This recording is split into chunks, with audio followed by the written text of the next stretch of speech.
What happens if you train your mechanical aim in CSGO for one full year?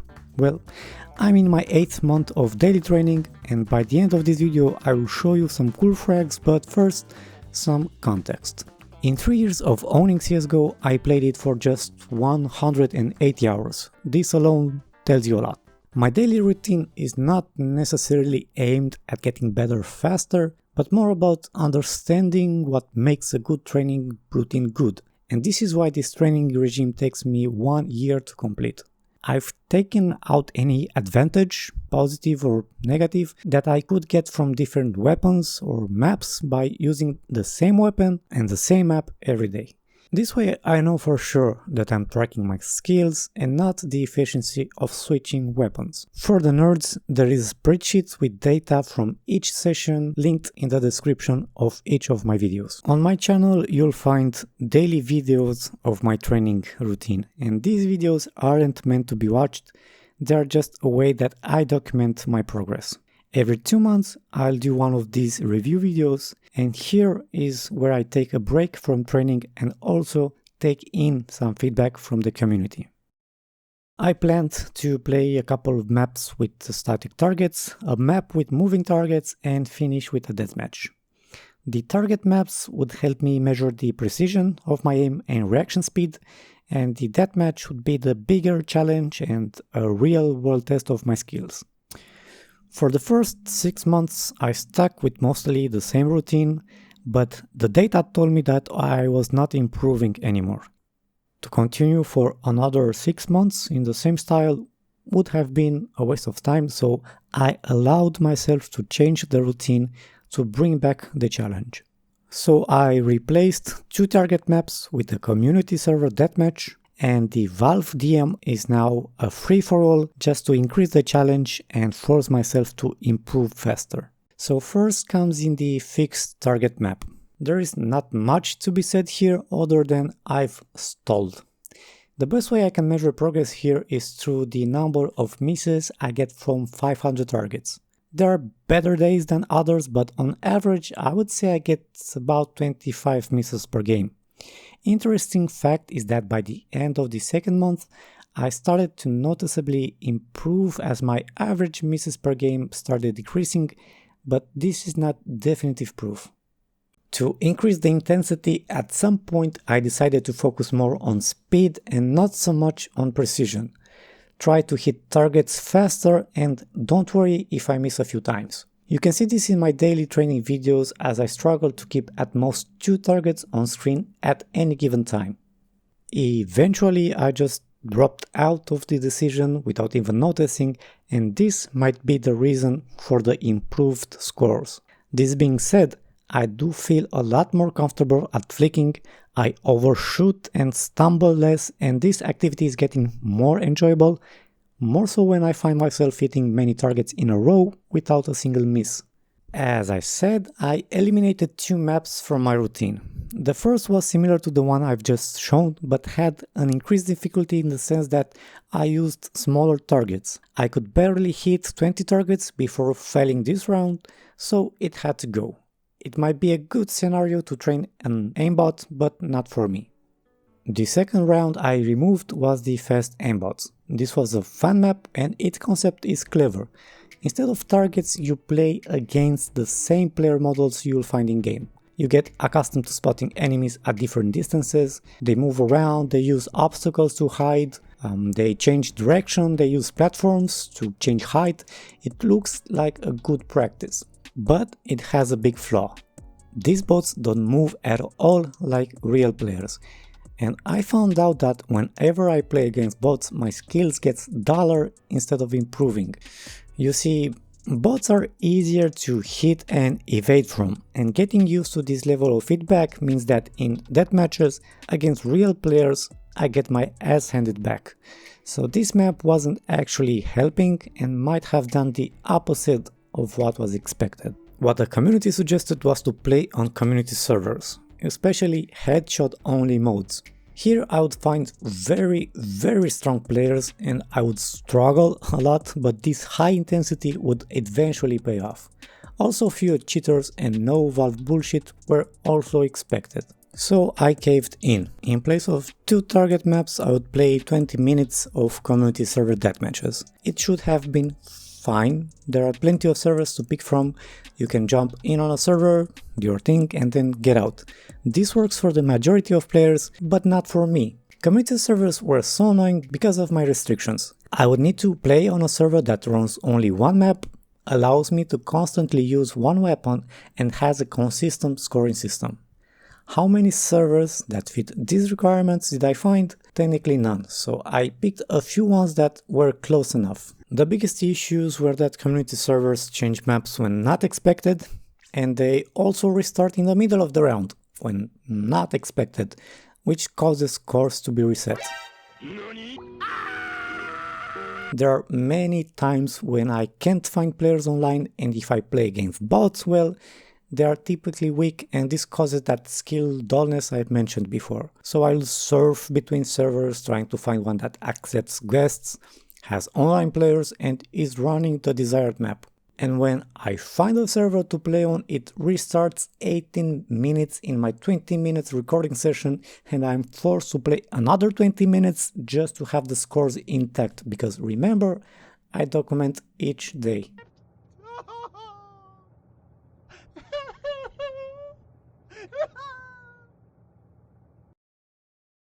And then the scoring system. There are servers that just count the frags, like Valve deathmatches, but there are others that add extra points to your score for combos and such, and this gets weird to track. Also, weapons. The servers I played on had this mechanic where they would cycle between weapon tiers. No life for 4 minutes, M for config. And everyone would play with pistols, then with M4s and so on. Nice, but not good for record keeping. I don't have control over the weapon I play with, so depending on the moment I join a server, in a game I could play 80% of the time with pistols, and in other games I would play only 20% of the time with pistols and 80% of the time with M4s, and this just renders the score tracking useless. On pistol rounds, most servers default to one-hit kills, and during this time I get a lot of frags. Outside of this, they usually go with regular DM mode, with full health and possibly armor, and with my weapon pick I just can't get a one-tap kill. Even at close range, point blank, I don't get a frag, and this is a big issue since 98% of the enemies will pick the AK, which is like a pay-to-win kind of a weapon because of its one-tap potential. I have little chance to get a frag in a face-to-face confrontation with an AK.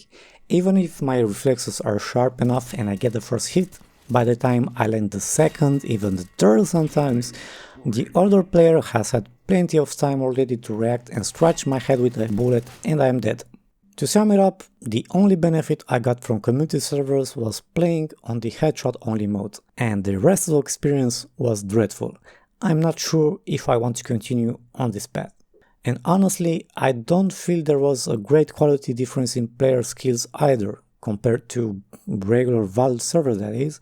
These are the same players, the same cheaters, the same game as any Valve-owned server, just that there are other bells and whistles that make the game more challenging for others or fun, but personally, I just don't care. And this brings me back to Valve Deathmatches, the game mode on which I end all my training sessions. There are not many things to say about this game mode. I still prefer it because of its constant scoring system, precise timekeeping, the auto search server with active players functionality, and its high availability. There are things to dislike, for example the increasing number of cheaters and bot accounts, and the same unbalanced firepower that I mentioned between counters and terrorists. The unbalanced firepower is obvious. Here is the scoreboard from 10 different games. Do you notice anything?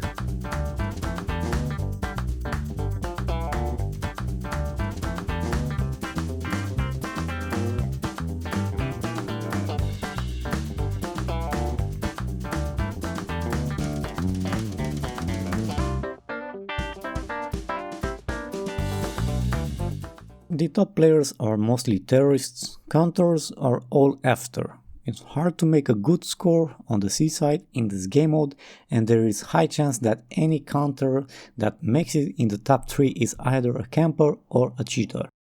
Yeah, I'm making excuses for why I can't make it in the top 3 of most deathmatches, but it is what it is. The AK is an overpowered weapon compared to the counterparts, and this is simply sad. Now, just to prove to myself that AK is a pay-to-win pussy weapon, I sometimes play on the T side.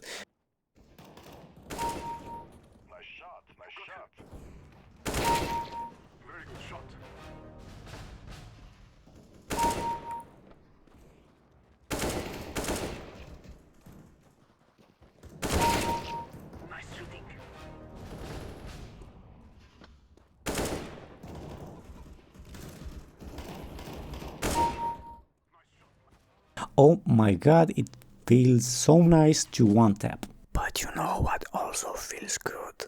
Seaside Frags.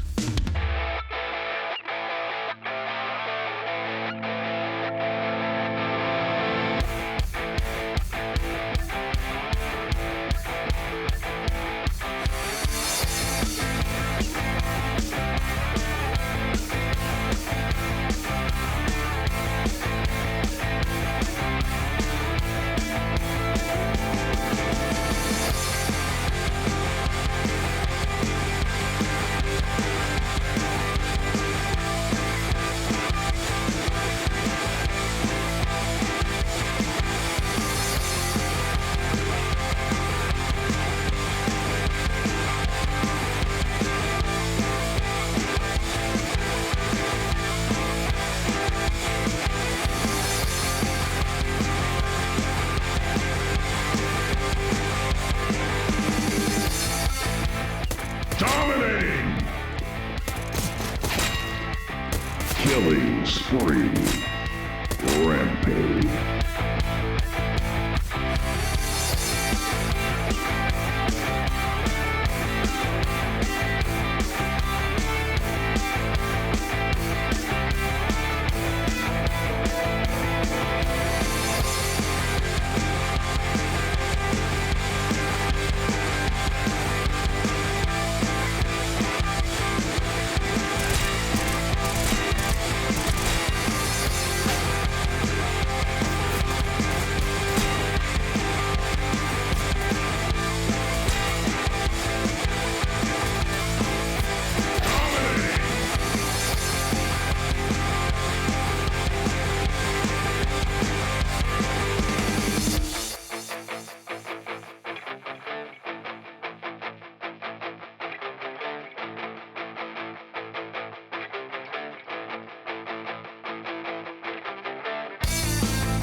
And with this, my 8th month of training ends, and I'm ready to jump into the next 8 months of training, and I would love to hear from you. Where did I go wrong? What can I try out next? What is your own training routine? I would also love to see how you do in the same scenarios as my routine. How many targets do you miss from 500? How many frags do you typically get in a regular Valve free-for-all or deathmatch? Tell me everything in the comments below. And one more thing, I am planning something big for the next review, and that is... Bye.